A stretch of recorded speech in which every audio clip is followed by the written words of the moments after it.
বর্তমানে প্রচলিত মিলাদ ও কিয়াম পালন করা জায়েজ কি? মিলাদ কিয়াম ভাইরা অরিজিনাল হলো দুরূদ শরীফ। নামাজে কি পড়ি? দুরূদ শরীফ পড়ি। আল্লাহুম্মা সাল্লি আলা মুহাম্মদ।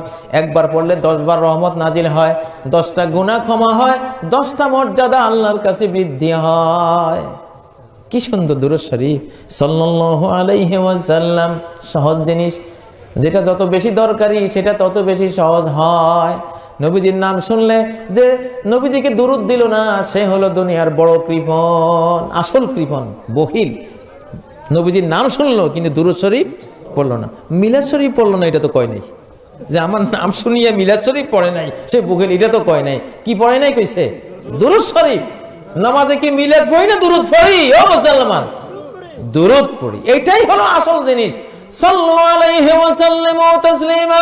নবীর জন্য সালাত ও তাসলিম অর্থাৎ দরুদ পড়ো, এই কথা আল্লাহর। এটা রেজিস্ট্রেশন করা, এটা অরিজিনাল নোট। আর মিলাদ হলো জাল নোট, এটা ধরা পড়লে 14 বছর জেল। বুঝেন না? এটা হলো জাল। কয় মিলাদ পড়লে তো অনেক লাভ হয়। আমি বলি হয়, অবশ্যই লাভ হয়। যেই হুজুরে মিলাদটা পড়ায় পকেটে ওনার 500 1000 টাকা যাইব, দুরুদ পড়লে তো এটা যাইতো না। এই জন্য মিলাদ বানাইছি। মিলাদ পড়লে আরেক লাভ হয় জিলাপিওয়ালার, 1 মন 1.5 মন জিলাপি ব্যবসা হয়। হ্যাঁ, বেচা বিক্রি হয়, মাশাআল্লাহ, ভালো একটা ব্যবসা, ঠিক না? মিলাদ পড়ালে আরেক লাভ হয় আগরবাতিওয়ালার, কয়েক বান্ডিলে আগরবাতি বিক্রি হয়, ঠিক না বে ঠিক? কিন্তু যে পোড়া কপাইলা গৃহস্থে পড়াইছে, এই পোড়া কপাইলার কিচ্ছু নেই। হুজুরও পাইছে, জিলাপিওয়ালাও পাইছে, আগরবাতিওয়ালাও পাইছে, কম বেশ। এগুলির কিছু হয়েছে, আখেরাত না হইলেও দুনিয়া হয়েছে। আর তুই যে পড়াইলি, তোর পয়সাও গেল, আখেরাতও গেল। তুই জাল নোট লইয়া বাজারে ঢুকবি, পুলিশে ধরি তোরে থানায় লইয়া যাবি, ঠিক কিনা? এই জাল ইবাদত লইয়া কবরে যাইবি, ফেরেশতারা ধইরা কইবে আসেন, কই পাইছেন এগুলি? হ্যাঁ, সরকারি সিল কই, রেজিস্ট্রেশন কই, অ্যাটেস্টেশন কই? রেজিস্ট্রেশন হলো দুরূদ শরীফের উপরে, অ্যাটেস্টেশন হলো দুরূদ শরীফের উপরে। খতিয়ানে আছে দুরূদ শরীফ, সিএস রেকর্ড, আরএস রেকর্ডে আছে দুরূদ শরীফ, ডাড্ডায় আছে দুরূদ শরীফ, 62 রেকর্ড, 40 রেকর্ডে দুরূদ শরীফ, সব কাগজপত্রে কি দুরূদ শরীফ। তুই এটা পাইলি কই? মিলাদ পাইলি কই? এদিকে আয়, ঠিক না বে ঠিক?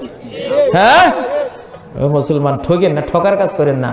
কাজী ইব্রাহিমরা এমন ভাবে আপনাদেরকে কথা বলবে যে এইভাবে বললে কবরে গেলে 2 পয়সা পাবেন, কবরে গেলে কিছু ফায়দা পাবেন, কবরে গেলে কিছু শান্তি পাবেন। এমন কথা বলবো না জীবনে, যে কথা বললে আমি কিছু পাবো, আপনি মারা পড়বেন। এমন কথা জীবনেও ইনশাআল্লাহ বলবো না। ও ভাইয়েরা, মিলাদের বিরুদ্ধে যাওয়ার আমার কোনো দরকার আছে নি? আমি জানি, আমি যদি এখানে মিলাদ পড়ি, আমিও অন্তত বেশ কিছু টাকা এমনি পাই যাবো, ঠিক না? তো আমি আমার লসের ব্যবসা করবো কি জন্য? আমি জানি মিলাদ না পড়লে না হয় আমার 5000 টাকা লস হয়েছে, আর এটা পড়লে আমার 5 লক্ষ কোটি টাকার লস। মাথার উপরে যে বাড়ি পড়বো, এক একটা ফেরেশতার লোহার দণ্ডের বাড়ি, ওইটা সহ্য করবো কে? ঠিক না বে ঠিক? ওই ডরে এগুলি পড়ি না ভাই। টাকা বাদ দেন, টাকার দরকার নাই। মিলাদ পড়ি খাওয়া লাগতো না, কুলিগিরি করে খামো তো মিলাদ পড়ি খাইতাম না।